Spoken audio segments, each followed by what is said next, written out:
हरये परमात्मने प्रणतक्लेशनाशाय गोविंदाय नमो नमः। कृष्णाय वासुदेवाय हरये परमात्मने प्रणतक्लेशनाशाय गोविंदाय नमो नमः। कृष्णाय वासुदेवाय हरये परमात्मने प्रणतक्लेशनाशाय गोविंदाय नमो नमः। कृष्णाय वासुदेवाय हरये परमात्मने प्रणतक्लेशनाशाय गोविंदाय नमो नमः। कृष्णाय वासुदेवाय प्रणतक्लेश हरये परमात्मने चलाओ का कृष्णाय वासुदेवाय हरये परमात्मने प्रणतक्लेशनाशाय गोविंदाय नमो नमः। कृष्णाय वासुदेवाय हरये परमात्मने प्रणतक्लेशनाशाय गोविंदाय नमो नमः। कृष्णाय वासुदेवाय हरये परमात्मने प्रणतक्लेशनाशाय गोविंदाय नमो नमः। याला इथं काय अंतर बा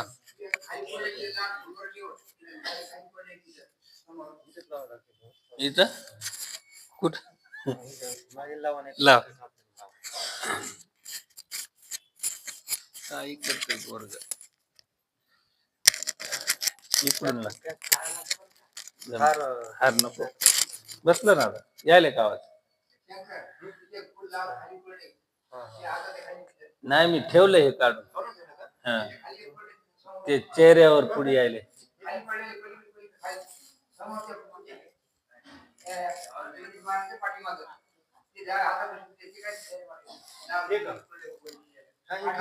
हो हो हे इथलं हरि ओम नमो भगवते वासुदेवाय नमः। हरि ओम नमो भगवते वासुदेवाय नमः। हरि ओम नमो भगवते वासुदेवाय नमः। कस्तूरी तिलकम ललाटपटले वक्षस्थले कौस्तुभम् नासाग्रे वरमौक्तिकं करतले वेणुकरे कंगनम् सर्वांगे हरिशचन्दनं सुलितं कंठे च मुक्तावली गोपस्त्री परिवेष्टितो विजयते गोपाल चूड़ामणि कृष्णाय वासुदेवाय हरये परमात्मने प्रणतक्लेशनाशाय गोविंदाय नमो नमः। सूर्यता देव देवेश नारायणाय जगत्पते त्वदीयनावधानेन कथाय शिते शुभकथा तत्रैव गंगा यमुना त्रिवेणी गोदावरी सिंधु सरस्वती च सर्वाणि तीर्थानि वसन्ति तत्र यत्राच्युतो चित्तूतुदारक कथा प्रसंगः वक्रतुंड महाकाय कोटि समप्रभा निर्विघ्नं कुरु मे देव सर्वकार्येषु सर्वदा सरस्वती नमस्तुभ्यं वरदे कामरूपिणी विद्या आरंभं करिष्यामि सिद्धार्थ भवन्तु मे सदा चिंता संता हंतांतारो यत्पाद अंबुजरे नवाहं स्वीयानाथान निदारचाणां प्रणमामि पुनः पुनः नमस्तस्यै भगवान व्यास वेदशास्त्रार्थ कोविदं ब्रह्म विष्णु महेशाना मूर्ति सत्यवती सुतां शुक रूप प्रभज्ञ सर्वशास्त्र विशारदां यत कथा प्रकाशेन मज ज्ञान विनाशायां श्री गणेशाय नमः श्री सरस्वत्योभ्यो नमः श्री गुरुभ्यो नमः श्री भगवते गोपाल कृष्णाय नमः श्री नारद आदि भागवताय भ्यो नमः पुंडलिका वरदे विठ्ठल गोपाल कृष्ण भगवान की जय। आई तुळजा भवानी माता की जय। सद्गुरुनाथ भगवान की जय। अलंकापुरी महापुण्य भूमी पवित्र तेथे नादतो ज्ञान राजा सुपात्रम तयाटविता महापुण्य राशी नमस्कार माझा तया सद्गुरु ज्ञानेश्वरासी ज्ञानमूलं गुरुमूर्ति पूजामूलं गुरुपदं मंत्रमूलं गुरुवाक्य मोक्षमूलं गुरुकृपा शरदिंदु समाकार्य स्वप्रब्रह्म स्वरूपिणी वासरापीठ नलय सरस्वते तुझ नमो गुरुर्ब्रह्मा गुरुर्विष्णू गुरुर्देवो महेश्वरा गुरु साक्षात परब्रह्मं तस्मै श्री गुरुवे नमः वक्रतुंड महाकाय सूर्यकोटि समप्रभा निर्विघ्नं कुरु मे देवं सर्वकार्येषु सर्वदा सर्वमंगल मंगल्ये शिवे सर्वार्थ साधिके शरण्ये त्र्यंबके गौरी नारायणी नमस्तुभ्यं पुंडलिका वरदे विठ्ठल गोपाल कृष्ण भगवान की जय। असो कितवा अध्याय होता आपला काल 5वा आहे की नाही आज कितवा आहे मग 6वा अध्याय आहे की नाही हत षटशाध्याय प्रारंभः सूत उवाच एवं निशम्य भगवान देवर्षि जन्मं कर्मच्च भूया प्रपंच तं ब्रह्मं व्यासं सत्यवती सुतां। बरं का सूत असणारे या ठिकाणी कथा सांगत आहेत। कोणाला सांगायलेत शौनक आदी ऋषींना म्हणजे अनेक ऋषी असणारे नैमिषारण्यात बसलेले सूत महाराज असणारे त्यांना कथा सांगत आहेत। आणि ह्या कथा प्रसंगामध्ये नारद ऋषी आणि व्यास ऋषीचा संवाद झाला आणि सुताने शौनकांना नारद ऋषीचा पूर्वजन्माची कथा 5व्या अध्यायामध्ये सांगितलेली आहे। आणि जो उर्वरित भाग असणारा नारद पूर्वचरित्राचा उरलेला भाग सूत महाराज आज आपल्याला या ठिकाणी सांगत आहेत। देवऋषी नारदांची जन्म आणि साधनेची कथा ऐकून सत्यवती पुत्र असणारे श्री भगवान कृष्णद्वैपायन व्यासांनी पुन्हा त्यांना प्रश्न केला बरं का। म्हणजे सूत महाराज सांगायलेत कोणाला शौनक ऋषींना सांगायलेत की व्यासाने पुन्हा प्रश्न केला कोणाला केला म्हणजे नारद ऋषींना केला। व्यास काय म्हणतात भिक्षु भीरभी प्रवासिते विज्ञान देशस्तवम वर्तमानो वयस्यध्ये तथा किमक रोध भगवान। व्यास ऋषी म्हणतात आपल्याला ज्ञान उपदेश करणारे महात्मे जेव्हा दुसरीकडे गेले तेव्हा आपण काय केले? आपण तर त्यावेळी वयानं अगदी लहान होतात. कोणाला विचारला प्रश्न हा? नारद ऋषींना विचारला. कोण विचारला? व्यासानी. कथा कुठं चालू आहे? नैमिषारण्यात. कोण सांगायलेत? सूत भगवान. कोणाला सांगायलेत? शौनकांना. शौनक ऋषीला कथा सांगायलेत सूत. आणि त्या कथेमध्ये प्रसंग आला नारद ऋषींचा आणि व्यास ऋषींचा. आणि मग व्यासाने प्रश्न विचारला नारद ऋषींना की हे महाराज, आपल्याला ज्ञानाचा उपदेश करणारे जे महात्मे होते म्हणले, ते जेव्हा ते गाव सोडून म्हणजे चातुर्मास झाल्यानंतर त्या गावाला सोडला आणि दुसऱ्या गावाला निघून गेले. मग ते निघून गेल्यानंतर संतांचं सानिध्य असणारं तुमचं सुटलं बरं का म्हणले, आहे का नाही?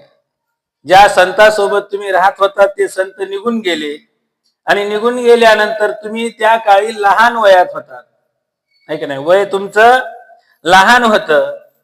मग तुम्ही काय केलं म्हणजे, आहे का नाही? तर हे ब्रह्मपुत्रा, आपले उर्वरित आयुष्य कसे व्यतीत झाले, बाकीचं जे आयुष्य आहे तुमचं ते कसं झालं, मृत्यू समयी आपण कोणत्या रीतीने आपल्या देहाचा त्याग केला म्हणले बर का.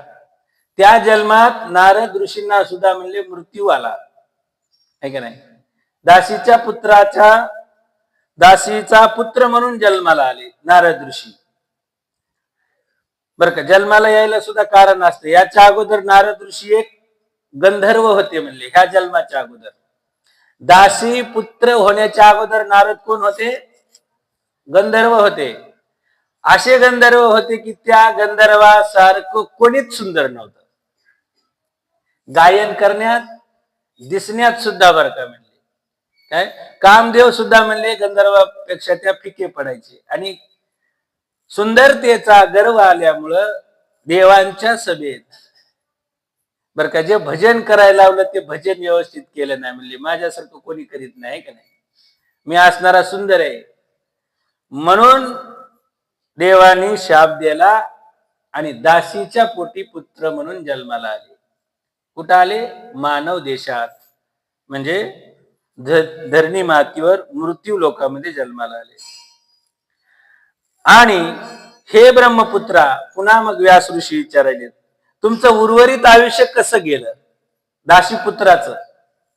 जेव्हा तुम्हाला संत महात्मे सोडून गेले तेव्हा तुम्ही लहान होता, तुम्ही कसे वाढलात, कसे मोठे झालात, कोणी सांगोपान असणारं केलं, आणि अंतसमयी तुमचा मृत्यू कसा झाला बरं का. तुम्ही हे देह कसा सोडला?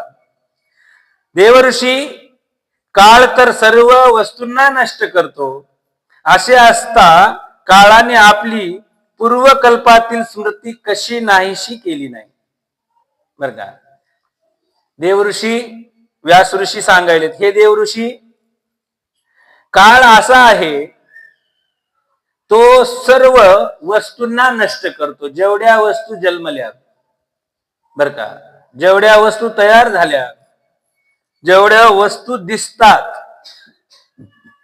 अशा सर्व वस्तूला काळ नष्ट करतो म्हणले. आणि हे नष्ट झाल्यानंतर पूर्वकल्पामध्ये तुम्ही जे कोण होतात त्यांची आठवण, त्यांची स्मृती तुम्हाला कशी राहिली पूर्वजन्माची, आहे का नाही? आपल्याला आहे का आपल्या जन्माची? आपण पहिल्या जन्मात कोण होतो माहिती का? माहिती नाही आपल्याला. आपण मानव आहे. पण दासीचे पुत्र असून त्यांना पूर्वजन्माची कल्पना होती. म्हणजे पहिल्या कल्पात कोण होते बर का. एका कल्पामध्ये 4 युग, त्रेता, सतयुग, द्वापारयुग आणि कलयुग, याला एक कल्प म्हणायचं. म्हणजे तुम्ही पहिल्या कल्पात कोण होतात? ह्या कल्पामध्ये तुम्ही दासीपुत्र होऊन जन्माला आलात आणि त्यांचा देह सोडल्यानंतर तुम्ही नारद ऋषी झालात. तर ही स्मृती तुम्हाला कशी राहिली, म्हणजे आठवण तुम्हाला कशी राहिली बर का. पहिल्या कल्पात कोण होते? गंधर्व. शाप दिल्यावर कोण झाले? दासीपुत्र. आणि दासीपुत्र झाल्यानंतर देवऋषी नारद पुन्हा झाले. मग ह्या दासीपुत्राचा जे कल्प होता, जे जन्म होता, ते जन्म तुमच्या लक्षात कसा राहिला? बरं का, कोण म्हणाले? व्यास ऋषी. म्हणून मग नारद देव सांगतात, मला ज्ञान उपदेश करणारे महात्मे निघून गेले. त्यावेळी मी लहान होतो, तरी मी माझे जीवन असे व्यतीत केले. मी आईचा एकुलता एक असणारा पुत्र होतो. बरं का, म्हणजे माझी आई एक स्त्री, बर का, आणि स्त्री असून अज्ञानी, बर का, म्हणजे परस्वाधीन आहे का नाही. दासी असल्यामुळं परस्वाधीन, दासत्व असणार करायचं, उदरनिर्वाह असणारा करायचा, आणि अज्ञानी होती, ज्ञान नव्हतं. मी एकुलता एक असल्यामुळं माझी आई मला जीवापाड सांभाळीत असे. मला सुद्धा तिच्याशिवाय दुसरं कोणी नव्हतं. बरं का, म्हणले आम्ही दोघच माय लेकरं असणारे एका सावकाराच्या घरी राहत होतो. आम्हाला दुसरा कुठला आश्रय नव्हता. त्यावेळी तिने मला आपल्या स्नेहपाशात बांधून ठेवले, आहे का नाही. स्नेहपाशात म्हणजे एकुलतं एक लेकरू असल्यामुळं जीवापाड सांभाळायचं, आहे का नाही. एकल्याला कुठं बाहेर जाऊ द्यायचं नाही, सोबतच असणार न्यायचं, सोबत खाऊ घालायचं, सोबतच राहायचं. असं पालन पोषण माझी आई दासत्व करून करीत असे. असा आमचा उदरनिर्वाह चालत असे. माझी आई माझ्या योगक्षेमाची पुष्कळ काळजी घेत असे. योगक्षेम आहे का नाही. योग म्हणजे चांगलं करणे, आणि चांगलं करून त्याचा सांभाळ करणे, त्याला म्हणायचं योगक्षेम. चांगलं तर करायचंच, आहे का नाही, कमवायचं, पण कमविल्याला सांभाळताही आलं पाहिजे, आहे का नाही, त्याला म्हणायचं योगक्षेम. परंतु ती पराधीन असल्यामुळे काही करू शकत नव्हती. योगक्षेम करायची, पण माझ्या करता पराधीन असल्यामुळे तिला आणखीन काही करता येत नव्हतं. बरं का, म्हणले जे असेल ते खायचं, जसं असेल तसा उदरनिर्वाह माझ्या आईनं आणि माझा करीत असे. ज्याप्रमाणे कटपुतळी सूत्रधार नाचतील तशी नाचते, त्याप्रमाणे हे सारे जग ईश्वराच्या अधीन आहे. नारद ऋषी सांगायचे. जसं एखादं नाटक आहे, नाटकाच्या पाठीमाग आहे का नाही, ते नाटक तयार करणारा असते, बरं का. त्याच्या हातात सूत्र असते की कोण काय वाक्य म्हणायचं, कोण कशी कला करायची, कोण कोणतं गायन करायचं. पडद्याच्या पाठीमाग डायरेक्टर आहे का नाही, निर्माता. आणि तो सूत्रधार जो असतो, जे पात्र दिलं ते पात्र निभविण्याकरता सांगतो, तसं तेवढंच ते करते. म्हणजे मनानं त्याला काही करता येत नाही. जे सूत्रधारानं सांगितलं तेवढंच असणार तो कार्य करतो. तसं हे सर्व जग असणार परस्वाधीन आहे. काय, हे जग परस्वाधीन आहे, हे जीव परस्वाधीन आहे, आपला देह परस्वाधीन आहे, आपल्या हातात काही नाही. मग हे कोणाच्या हातात आहे? बरं का, ईश्वराच्या हातात आहे. बरं का, त्याच्या हातामध्ये सूत्र आहेत की कोणाला कसं वागवायचं, कोणाला किती ज्ञान द्यायचं, कोणाला किती आडाणी ठेवायचं, आहे का नाही. हे सर्व असणारे जे सूत्र आहेत ते भगवंताच्या स्वाधीन आहेत. म्हणून आईच्या स्नेहबंधनात मी त्या ब्राह्मण वस्तीत राहत होतो. मी फक्त 5 वर्षाचा असल्याने मला दिशा, देश, गाव, बर का, हे मी जाणत नव्हतो, मला माहित नव्हते, कळत नव्हते. मग मी अज्ञानी असल्यामुळं माझी आई मला रात्रंदिवस तिच्या सोबतच ठेवत असे. एक दिवस माझी आई रात्रीच्या वेळीला गायीची धार काढण्याकरिता घराबाहेर गेली. बर का, गायीची धार काढून येत असताना तिचा रस्त्यातच बर का एका सापावर पाय पडला. बर का, कशावर? सापावर पाय पडला. आणि तो सापाव पाय पडल्यामुळं तो जे साप होता म्हणले, कसा होता? काळ प्रेरित साप. बर का, काळ प्रेरित म्हणजे काळानं त्या सापाला सांगितलं की आता ह्या मुलाच्या आईला चाव बर का म्हणले. मग तो साप असणारा त्या आडवा आला आणि माझ्या आईचा त्या सापावर पाय पडला आणि मग त्या सापानं पाय पडल्यामुळे तिला चावा घेतला, म्हणजे पायाला तो काळ रूपी असणारा साप चावला. भक्ताचे कल्याण इच्छिणाऱ्या भगवंताची ही कृपा आहे. नारद ऋषी काय म्हणाले बर का, भक्ताच्या कल्याणाकरिता भगवंताची इच्छा असते आणि त्याचं कल्याण कसं आणि कोण्या रूपानं करायचंय हे भगवंताला माहिती, म्हणजे है की नाही. जो भक्त भगवंताला आवडला त्याचं कार्य असणार भगवंत सरळ करतात, सोपं असणार करून टाकतात. काय म्हणाले? असे समजून मी उत्तर दिशेकडे निघालो. काय, चांगलं काम करायला गेल्यावर वाईट काम घडतं, वाईट काम झाल्यावर चांगलं काम घडतं, है का नाही. साप चावला म्हणून नारद ऋषी म्हणाले भगवंताची इच्छा होती, है का नाही. माझ्या आईचा माझ्यावर खूप जीव होता, पण मला 5 वर्षामध्येच असणारा अनुग्रह मिळाल्यामुळं मला देवाची साधना असणारी करायची होती. पण आई एकुलती एक असल्यामुळं मला जाता येत नव्हतं. आई मला सोडून कुठं जाऊ देत नव्हती आणि मला कुठला सत्संग असणारा घडत नव्हता, म्हणून माझी आई तिच्या जवळच ठेवीत असे. पण देवाच्या मनात आलं, ईश्वराच्या मनात आलं बर का, आणि भगवंतानं काळाला पाठविलं आणि माझ्या आईला घेऊन गेले. असे समजून बर का, ही सर्व भगवंताची आहे इच्छा. ईश्वराच्या इच्छेनुसार असणारा प्राणी मात्र या ठिकाणी चलतो.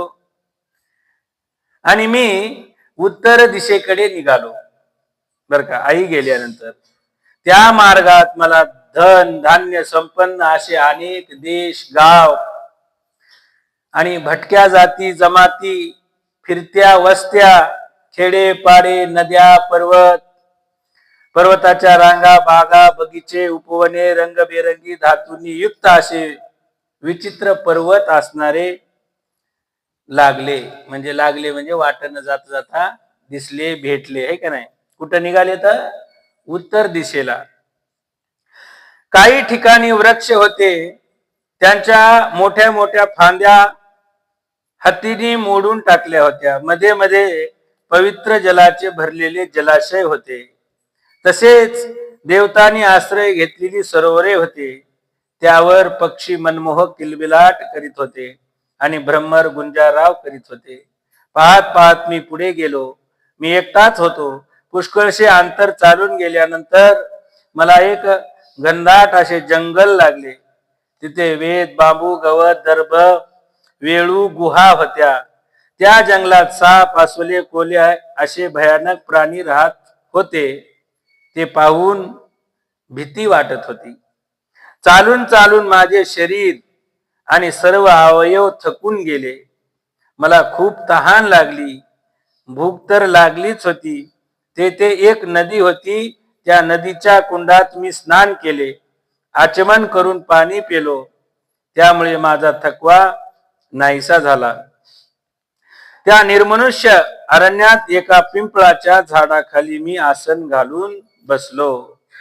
त्या महात्म्याकडून मी जसे ऐकले होते त्याप्रमाणे हृदयस्थ परमात्म्याच्या स्वरूपाचे मी मनोमन असणारे ध्यान करू लागलो बर का. तिथून आई गेल्यानंतर निघाला उत्तर दिशेकडे. दंडकारण्यामधून जात असताना अनेक झाडं झुडप, वेली, पर्वत असणारे वाटेने भेटले. थंडगार असणारं पाणी पिलं आणि पिंपळाच्या झाडाखाली मी काय केलं म्हणले, ध्यानस्थ बसलो. जे माझ्या सद्गुरूने असणारा मला मंत्र उपदेश असणारा केला होता त्या परमात्म्याच्या स्वरूपाचे मी त्या पिंपळाच्या झाडाखाली बसून भगवंताचे ध्यान करू लागलो. भक्तिभावपूर्वक भगवंताच्या चरण कमलाचे ध्यान करू लागताच भागवत प्राप्तीच्या उत्कट इच्छेने माझ्या डोळ्यातून अश्रू वाहू लागले. आणि हृदयात हळूहळू भगवंत प्रकट झाले. काय सद्गुरूनं दिलेला नाम बर का. एकांत वासात अरण्यामध्ये पाणी पिऊन थकला आणि पिंपळाच्या झाडाखाली बसला. जो सद्गुरूंना जप दिला तो जप करू लागला. इतका जप झाला म्हणले, इतकं नाम घेतलं की भगवंत असणारे हृदयात प्रकट झाले. काय झाले?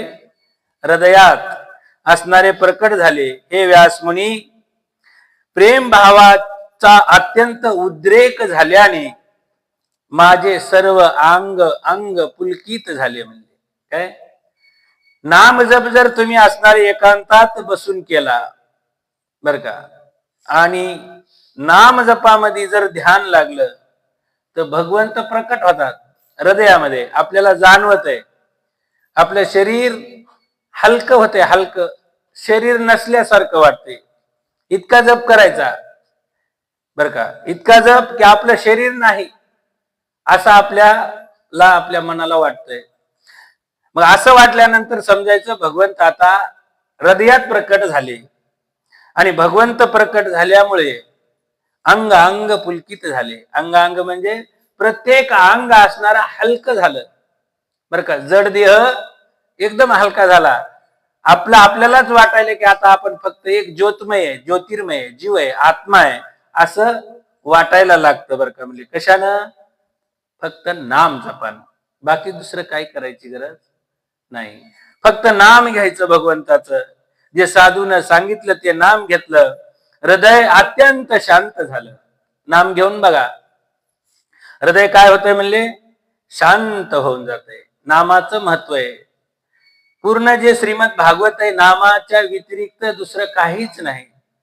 ज्याने जे ऐकलं, श्रवण केलं, त्याच्या हृदयात भगवंत असणारे प्रकट होतात. अति आनंद असणारा म्हणले त्या ठिकाणी होतो. हृदय अत्यंत शांत होते. कितीही रागिष्ट प्राणी असू द्या, कितीही राग येणारा असू द्या, पण त्यानं भागवताचं चिंतन सर्व ऐकायला पाहिजे. पूर्ण सुरुवातीपासून शेवटपर्यंत जो चिंतन करील त्याचं हृदय अत्यंत शांत होईल. म्हणले त्या आनंदाच्या पुरात बर का तो बुडून जाईल. आनंदाचा पूर म्हणले. आनंद थोडा बहुत आहे का? नाही, पुरे आनंदाचा. आणि तो आनंदाच्या पुरात असणारा म्हणले काय करील? स्नान करील. मला माझे आणि ध्येय वस्तूचेही भान राहिले नाही. नामजप करीत बसलो म्हणले पिंपळाच्या झाडाखाली, मला माझ्या देहाचं भान राहिलं नाही आणि मी कोण आहे हे सुद्धा मला समजलं नाही. भान राहिलं नाही, मी कोण आहे का नाही. तर आपण जर खरंच तेवढा जप केला तर आपल्याला ओळख राहत नाही. कारण समजत नाही आपलं नाव काय होतं, गाव काय होतं, कुठं होतं, काय होतं. पण तसा जप पाहिजे. तशा भावनेनं जप केल्यानंतर देह भान विसरून जातो माणूस. देह जातं आणि भान जातं. म्हणजे भान म्हणजे जे आपल्या पाठीमागलचे जे व्यथा आहेत, व्यथा म्हणजे आठवणी हे का नाही, आपण कोणाचे कोण आहेत काय हे सर्व विसरून जातं. आणि हे जीव असणारा परमात्म्याशी संलग्न होतो हे का नाही. जीवाला शिवाची भेट होते तेव्हा देहभान विसरून असणार जातं. भगवंताचे अनिर्वचनीय रूप सर्व प्रकारच्या शोकाचा नाश करणारे आहे बर का. भगवंताचं रूप जर हृदयात प्रकट झालं आणि आपल्या जीवात्म्याला त्याचं रूपाचं दर्शन जर झालं बर का, तर काय होतंय म्हणून सांगायले? सर्व प्रकारचे शोक बर का. सर्व प्रकारचे शोक म्हणजे दुःख. किती प्रकारचे? अनेक प्रकारचे आहे का नाही. पावलागणिक असणारं दुःख आहे. आणि हे पावलागणिक दुःख जे आहेत हे भगवंताचं अनिर्वचनीय स्वरूप जर आपल्याला दिसलं तर हे सर्व दुःख नाहीशी होतात, नष्ट होऊन जातात आणि मनाला अत्यंत भावणारे असे होते. अत्यंत भावणारे. अत्यंत भावणारे म्हणजे अत्यंत आवडणारे बर का. त्या आवडीच्या पलीकडे दुसरं काही नाही. अत्यंत कोण आवडणारे? परमात्मा श्रीकृष्ण भगवान. ते एकाएकी दिसेनाशे झाल्याने मी पुन्हा दुःखी झालो म्हणले. काय पिपळाच्या झाडाखाली बसलो, ध्यानस्थ बसलो, सद्गुरूंनी दिलेला नाम जप केला आणि भगवंत प्रकट हृदयात झाले. भगवंताचं अनिर्वचनीय असणारं स्वरूप मी पाहिलं आणि पाहिल्यानंतर मागलचे सुख दुःख सर्व नष्ट झाले. माझं हृदय आनंदित झालं, देह पुलकित झाला आणि भावनारे म्हणजे आवडणारे ते रूप असणार अचानक काय झालं म्हणले, नाहीस झालं. आणि ते रूप नाहीस झाल्यानंतर मला ते दिसेना बरं का म्हणले. म्हणून मी दुःखी झालो आणि निराश होऊन आसनावरून उठून इकडे तिकडे पाहू लागलो. आता होते इथं भगवंत गेले कुठं, आहे का नाही. अनिर्वचनीय स्वरूप असणारं भगवंताचं दाखवल्यानंतर मग ते न दिसल्यामुळं मी उठून उभा राहिलो. मला पुन्हा त्या स्वरूपाची दर्शन घेण्याची इच्छा होती म्हणजे काय, मला वाटू लागलं की पुन्हा ते दर्शन मला घडावं. परंतु मन हृदयात स्थिर करून पुन्हा पुन्हा प्रयत्न करूनही ते स्वरूप पाहू शकलो नाही. एकदा दिलं म्हणले दर्शन, एकदा निश्चय केला, बसलो बर का. सहज दर्शन का दिलं 5 वर्षाच्या लेकराला, काय इथं पण महत्व आहे.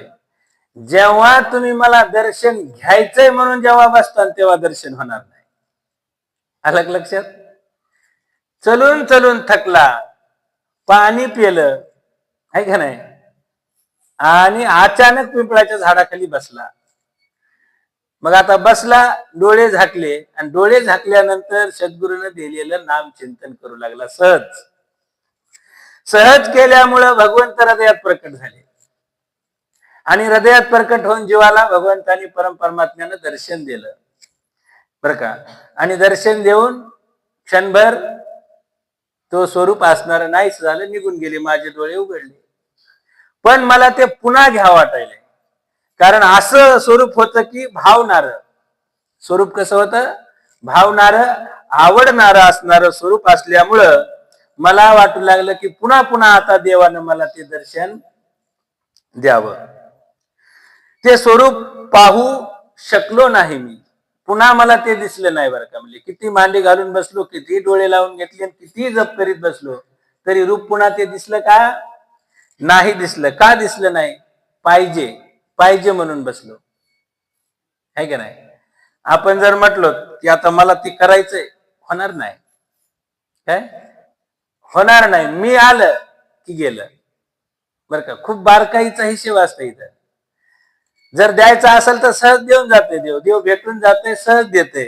आणि मी करतो, मी बसतो आणि मला ते दिसणारच आहे म्हणलं की नाही दिसणार, काय मग हा बेजार बर का. म्हणून सद्गुरूनं सांगितलं, नाम घेत राहा, कधी देव येईल कधी भेटेल काही सांगता येत नाही.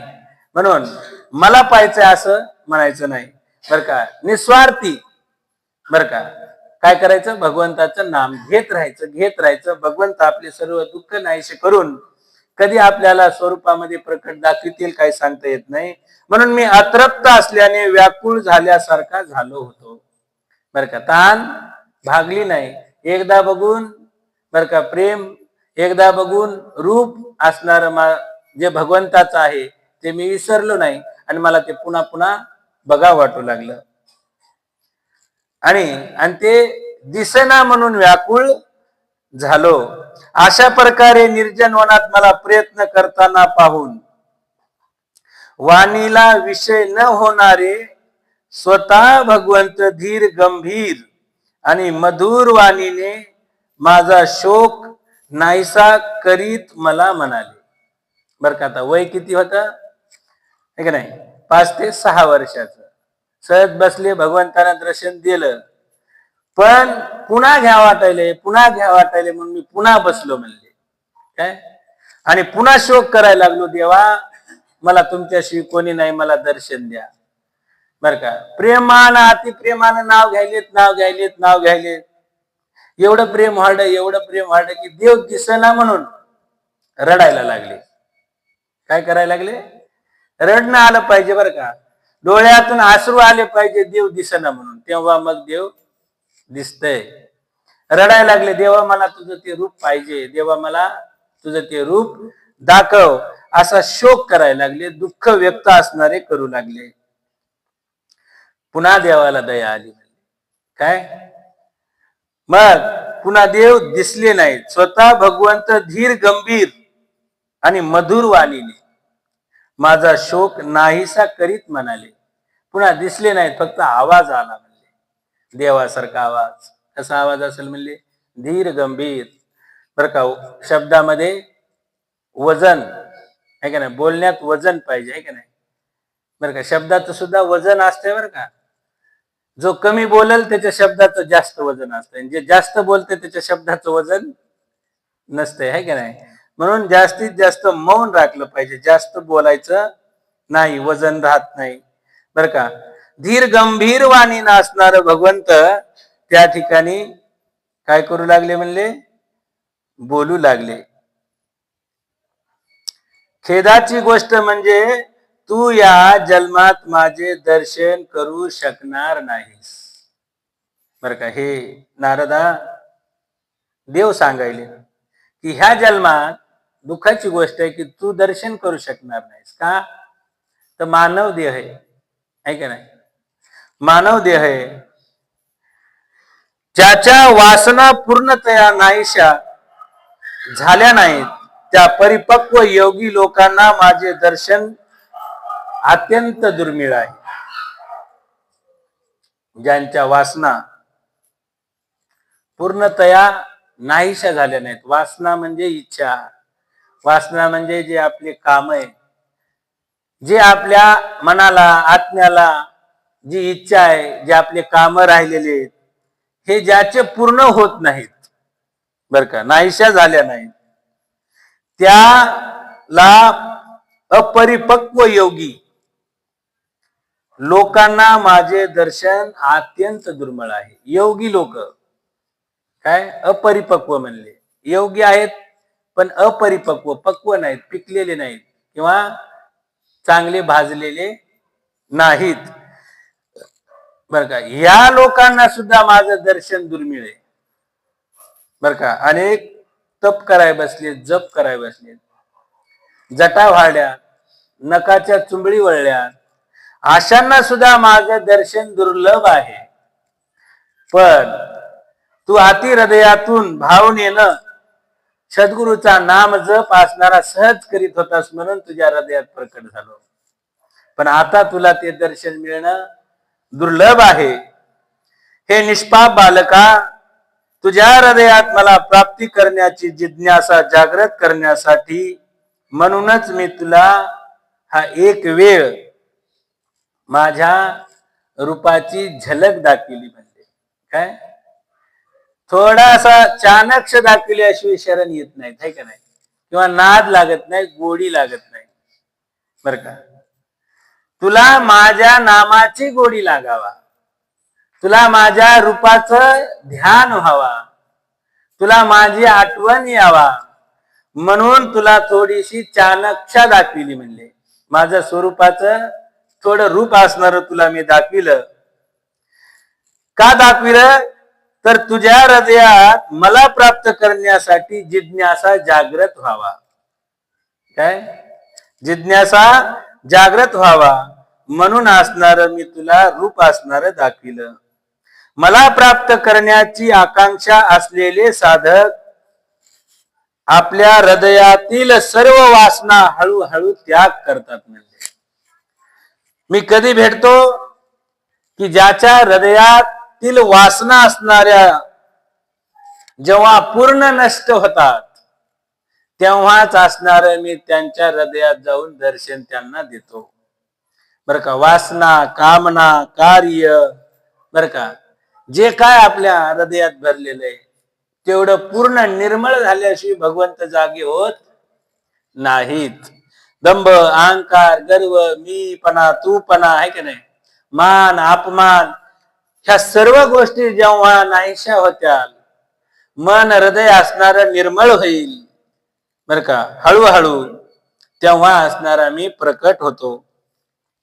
संताच्या अल्पकाळ केलेल्या सेवेमुळे ही तुझी निवृत्ती माझ्यामध्ये स्थिर झाली. तू आता या मलिन शरीराला सोडून माझा पार्षद होशील बर का. काय या मानव देहामध्ये बर का संतांच्या अल्प केलेल्या सेवेला बर का, संत आल्यानंतर जशी सेवा घडेल तशी जरी केली तरी त्या सेवेमुळे चित्तवृत्ती भगवंताच्या चरणावर स्थिर होत असते. म्हणजे काय, जर भगवंताला पाहायचं असेल, भगवंताला आपलंस करून घ्यायचं असेल तर अगोदर संताची सेवा करावी लागेल बर का. संत सेवेशिवाय भगवंत प्राप्त होत नाही, है का नाही. काय संत महात्मे सद्गुरु शिवाय भगवंत असणारे प्राप्त होत नाही. जन्माला आल्यानंतर एकदा का होईना संताची सेवा करावं बरं का म्हणले. आणि तू अल्प काळामध्ये लहान वयामध्ये ज्या संतांची सेवा केलीस म्हणून तुझी चित्त आणि वृत्ती, चित्त म्हणजे मन आणि वृत्ती म्हणजे वागणूक बर का, स्थिर कुठे झाली, भगवंत चरणी झाली बर का. आता हे शरीर सोडून दिल्यावर काय होशील, माझा पार्षद होशील म्हणले बर का. हे शरीर सोडल्यानंतर है का नाही, हे मानव देह वरी जात नाही, ज्याचा आहे त्याला द्यावं लागतं आपल्याला. आपण हे उसना घेतलेला आहे. कोणाकून घेतला, कोणाकून घेतलेला आहे देह, आहे का नाही. एक नाव सांगा, काळ. देह काळाचे, हा धन कुबेराचे. पैसाही आपला नाही, ते कुबेराचा आहे आणि देह सुद्धा काळाचा आहे. तर हे काळाचा काळाला द्यावं लागतंय आणि नंतर बर का म्हणजे स्वर्गाची प्राप्ती होते. हे देह मलिन आहे बर का, हे देह मलिन आहे, मळलेला देह आहे बर का. हे देह पवित्र नाही किंवा चिरंजीव नाही बर का. हे देह नाशिवंत आहे. देह नाशिवंत असूनही किती गर्व आहे का नाही बर का. कशाचा गर्व आहे म्हणले, देहाचा गर्व आहे. कोणाला ताकद भरपूर आहे त्याला त्याची ताकदीची गर्व, कोणाला स्वरूप असणार आहे त्याला स्वरूपाचा गर्व आहे का नाही. हे देह नासणार आहे याचा गर्व करायचा नाही. कधी सोडून देईल काही सांगता येत नाही. एक एक एक एक पार्टा असणारा निकामा होऊन जाते है का नाही. डोळ्यांना दिसत नाही, कानांना ऐकू येत नाही, काळे केस पांढरे होते है का नाही. पांढरे जरी झाले तरी कोळसे खाऊन काळे करायचे, खाऊन का लावून है का नाही, खाऊन आलं बर का. असं केल्यानं बर का हे देह पवित्र होणार नाही किंवा चिरंजीव राहणार नाही. आणि ह्या देहात म्हणजे तुला साक्षात परमात्म्याची प्राप्ती होणार नाही.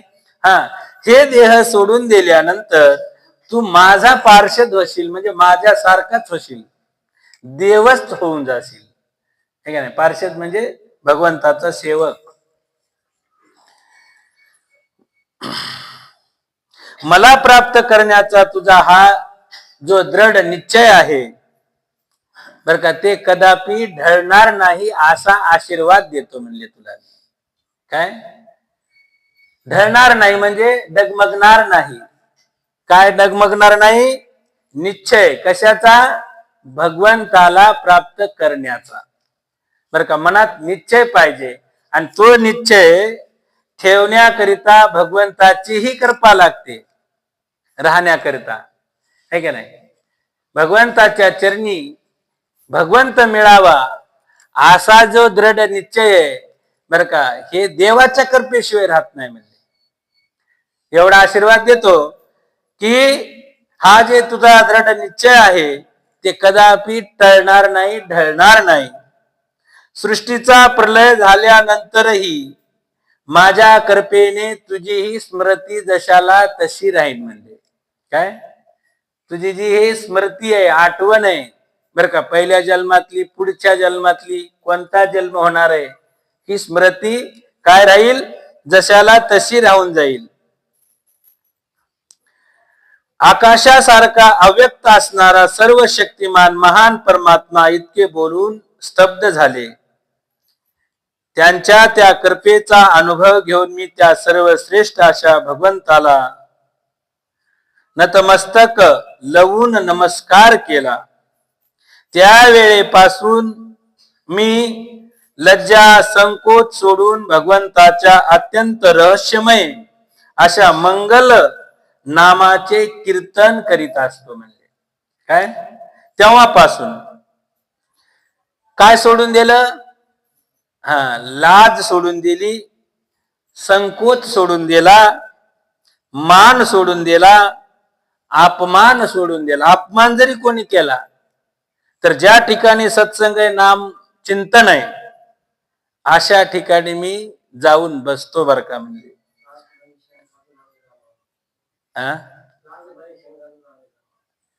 लाज भय शंका दुरावे ना माझ, आहे का नाही?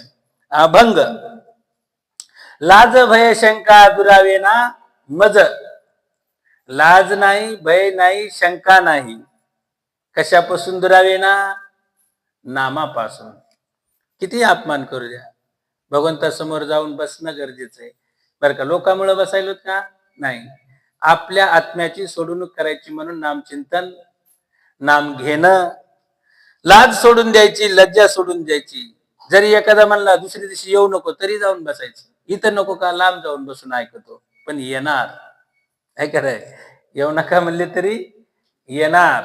आणि नाम चिंतन ऐकणार. ढकलून देऊ द्या ना, उठ म्हणलं तरी जायचं नाही. कुठून? नाम चालू आहे तिथून बरं का. मान बघायचा नाही. अपमान केला तरी भगवंता करता सहन करायचा, मान सोडून द्यायचा. नाम येत असेल तर लाज वाटू द्यायची नाही, नाम घेत राहायचं. नाम घे म्हणल्यावर संकोच करायचं नाही, पटकन घ्यायचं. काय करायचं? घेऊ का नको, घेऊ का नको, ह्याला म्हणते संकोच, आहे का नाही? जे जे नाम येईल ते बरं का मुखातून असणार घ्यायला पाहिजे. मग संकोच सोडून भगवंताच्या अत्यंत रहस्यमय अशा मंगल नामाचे कीर्तन करीत चरित्राचे स्मरण करू लागलो. मग भगवंताचं नाम चिंतन करीत करीत करीत बर का, इच्छा आकांक्षा आणि मद मत्सर माझ्या हृदयातून अगोदरच नाहीसे झाले बर का. नाम चिंतन असल्याशिवाय मान अपमान गर्व अहंकार मद मत्सर हे निघून जात नाही. काय? नाम चिंतन ज्याचा आहे त्याला मान अपमान जरी केला तरी तो भगवंताचं नाम घेतोच, हे का नाही? म्हणजे ह्या जे 6 रिपू आहेत हे हृदयात राहतच नाहीत कधी नाम घेतल्यावर. आणि ज्याला मान अपमान लागतो का, असं समजायचं की याला नामाचं आणखीन महत्व माहिती नाही, है का नाही? म्हणून माझ्या हृदयातले सर्व मद मत्सर हे सर्व असणारे निघून गेले. आता मी आनंदाने मृत्यूची प्रतीक्षा करीत पृथ्वीवर भगवंताचं नामस्मरण करीत करीत हिंडत आहे. अशा प्रकारे भगवंताच्या कृपेने माझे हृदय शुद्ध झाले, आसक्ती नाहीशी झाली आणि मी कृष्ण पारायण झालो. काय कृष्ण पारायण म्हणजे? कृष्णामध्ये बुडून गेलो, कृष्णामध्ये नुरून गेलो, झिजून गेलो, कृष्णामध्ये विसरून गेलो बरं का. मी स्वतःला कृष्णच समजायला लागलो, आहे का नाही? मग अशा आकाशात एकाएकी वीज चमकावी त्याप्रमाणे योग्य समयी मला मृत्यू आला. नारद ऋषी सांगायले बरं का. कोणाला सांगायले? तर व्यास ऋषीला. मग असं हिंडत असताना, तीर्थाटन करीत असताना अचानक एके दिवशी बसलेल्याच ठिकाणी माझा जीवात्मा ह्या देहाला सोडून निघून गेला. माझी प्रारब्ध कर्मे संपल्यानंतर मला शुद्ध भागवत पार्षद शरीर प्राप्त होण्याची वेळ आली बर का. नारद ऋषी काय म्हणाले? माझं प्रारब्ध कर्म, आहे का नाही? प्रारब्ध म्हणजे पूर्वीचं काय कर्म केलं होतं. मी सर्वात सुंदर आहे, मी सर्वात गायन छान करतोय, हे प्रारब्ध गर्व आला होता म्हणून दासीपुत्र व्हावं लागलं. आणि जोपर्यंत तो शाप होता तोपर्यंत मी ते भोगला म्हणले. आणि तो शाप आता संपला. प्रारब्धानं जे कर्म केलं होतं ते कर्म समाप्त झालं. आता मला म्हणले काय होणार आहे, शुद्ध भागवत पार्षद शरीर प्राप्त होणार आहे. होण्याची वेळ आली तेव्हा माझे पंचमहाभूतांनी बनविलेले शरीर पडले म्हणजे सोडून दिले. कल्पाच्या अंती जेव्हा भगवान नारायणाने प्रलयकालीन समुद्रात शयन करण्याचे ठरविले, त्यावेळी ब्रह्मदेव यांच्या हृदयात शयन करण्याच्या इच्छेनेही सारी सृष्टी स्वतःमध्ये विलीन करून प्रवेश करू लागले. तेव्हा त्यांच्या श्वासा बरोबर मीही त्यांच्या हृदयात प्रवेश केला. नारद ऋषी बरं का कोणाला सांगायले, व्यासांना म्हणले जे प्रारब्ध कर्माचा देह होता ते पंचमहाभूताचा मी सोडून दिला आणि कल्पाच्या अंती म्हणजे 4 युग संपले, 1 कल्प, मग त्याच्या अंती भगवान नारायणानं महादेवाला आदेश केला की आता प्रलय करा. म्हणले सर्व जग असणार काय करा, पाणीमय करा आणि पाणीमय करा अशी आज्ञा दिली. मग ब्रह्मदेवानं काय केलं म्हणले लगेच आपलं दुकान सावरायला लागले. दुकान सावरणे म्हणजे काय केलं, जी सृष्टी होती नाही ह्या सृष्टीतले लपके लपके बोंड येचले आहे का नाही, म्हणजे चांगले चांगले आहे का नाही. बर का संत महात्मे औषधी प्राणी जे महत्वाचे बर का ते सर्व गोळा केले एका जागेवर बर का, आणि जे किडके मिडके होते ते पाण्यात दिले सोडून, जा म्हणले वाहत. आता जे नाम घेत नव्हते ते इकडेच बुचकळ्या केले, ज्यांनी ज्यांनी नाम घेतलं त्यांना जवळ घेतलं, म्हणजे आपलं दुकान बाहेर काढून ठेवलं होतं ते आवरलं, दुकानात सामान टाकलं बर का. सर्व दुकान पिशवीत भरलं, हातात पिशवी घेतली आणि काय केलं म्हणले, प्रलयकालीन समुद्रात शयन करण्याचे ठरविले. कोण, नारायणाने. मग आता हे सर्व पाणी झालं, त्या समुद्रात नारायण भगवंत म्हणले आता झोपायचं. मग सर्व ब्रह्मदेवानी काय केलं, हे सर्व दुकान घेतलं सृष्टीचं आणि भगवंताच्या हृदयात जाऊन बसले. कुठे गेले, हृदयात. हृदयात जाता जाता नारद ऋषी जे जीवात्मा होते, देह पडला जीवात्मा तयार झाली. हे जीवात्मा ब्रह्मदेवाच्या नाकात शिरला. म्हणजे कुठे शिरला, नाकात शिरला ब्रह्मदेवाच्या, आणि ब्रह्मदेव शिरले भगवंताच्या हृदयात. काय झालं, आलं लक्षात, जीवात्मा ब्रह्मदेवाच्या नाकात शिरून उदरात गेला. सर्व सृष्टीचं जे महत्वाचं सामान आहे ते ब्रह्मदेवाने गोळा केलं आणि नारायण भगवंताच्या हृदयामध्ये समाविष्ट झाले हे का नाही. त्यावेळी ब्रह्मदेव त्यांच्या हृदयात शयन करण्याच्या इच्छेने ही सारी सृष्टी स्वतःमध्ये विलीन करून प्रवेश करू लागले असताना मी त्यांच्या श्वासाबरोबर त्यांच्या हृदयात प्रवेश केला. कोणाच्या, ब्रह्मदेवाच्या. 1000 चतुर्युगी संपल्यानंतर जेव्हा ब्रह्मदेव जागे झाले आणि त्यांनी सृष्टी निर्माण करण्याची इच्छा केली, तेव्हा त्यांच्या इंद्रियातून मरीची आदी ऋषीसह मीही प्रकट झालो. बर का. 1000 चतुरंगी संपल्यानंतर जेव्हा ब्रह्मदेव जागे झाले बर का, 1 कल्प संपलं, पाणीमय झाले. नारायण भगवान कुठं गेले म्हणले, त्या पाण्यात नारायण भगवान शयन करू लागले. मग आता 1000 चतुरंगी संपल्यानंतर 1000 चतुरंगी काळाची झोप आहे म्हणले ब्रह्मदेवाची, म्हणजे 1 रात्र. असे 4 युग, त्रेतायुग, सतयुग, द्वापारयुग आणि कलयुग, हे झाले 4 युग. असे 1000 4 युग असे 1000 चतुरंगी बर का. 1 रात्र कोणाची, ब्रह्मदेवाची. कोणाची रात्र झाली ती, ब्रह्मदेवाची.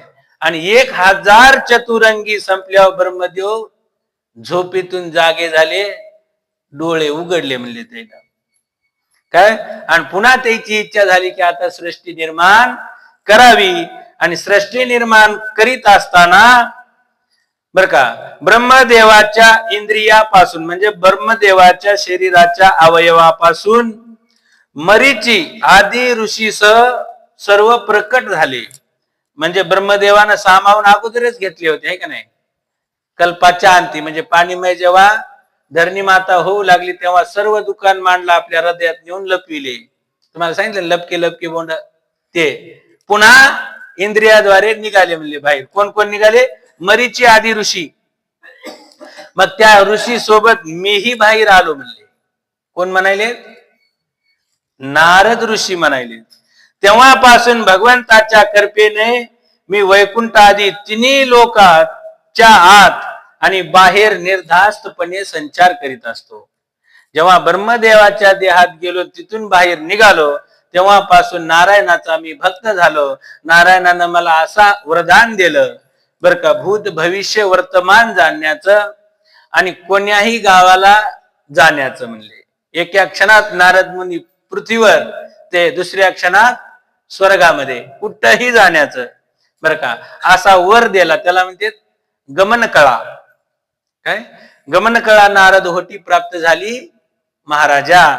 भगवंतानं गमन कळा असणारी नारद ऋषीला दिली आणि तेव्हापासून मी कुठंही सृष्टीमध्ये असणारा हिंडत असतो आणि भगवंताचं नामस्मरण असणारा या ठिकाणी करीत असतो. तिन्ही लोकांच्या आत आणि बाहेर निर्धास्तपणे संचार करीत असतो. भागवत भजन हे माझ्या जीवनाचे व्रत असून ते अखंडपणे चालू असते. भगवंतांनी दिलेले या स्वर ब्रह्म विभूषित विनेवर तान छेडीत मी त्यांच्या लीलाचे गायन करीत सर्वत्र संचार करीत असतो. त्यांच्या चरण कमलातून सर्व तीर्थाचा उगम होतो आणि ज्यांचे यशोगान करणे मला अत्यंत प्रिय आहे ते भगवंत मी जेव्हा त्यांच्या लीलाचे गायन करू लागतो तेव्हा बोलावल्याप्रमाणे लगेच माझ्या हृदयात येऊन प्रस्थापित होतात. काय जे भगवंत आहेत परम परमात्मा श्री नारायण भगवान, नारायण भगवानाच्या चरणापासून सर्व तीर्थाची उत्पत्ती झालेली आहे. आणि अशा ह्या भगवंताचा मी जप करतो म्हणले. कोणता, नारायण नारायण नारायण बर का म्हणले. आणि हे जप करीत असताना त्यांच्या लीलाचे गायन सुद्धा करीत असतो.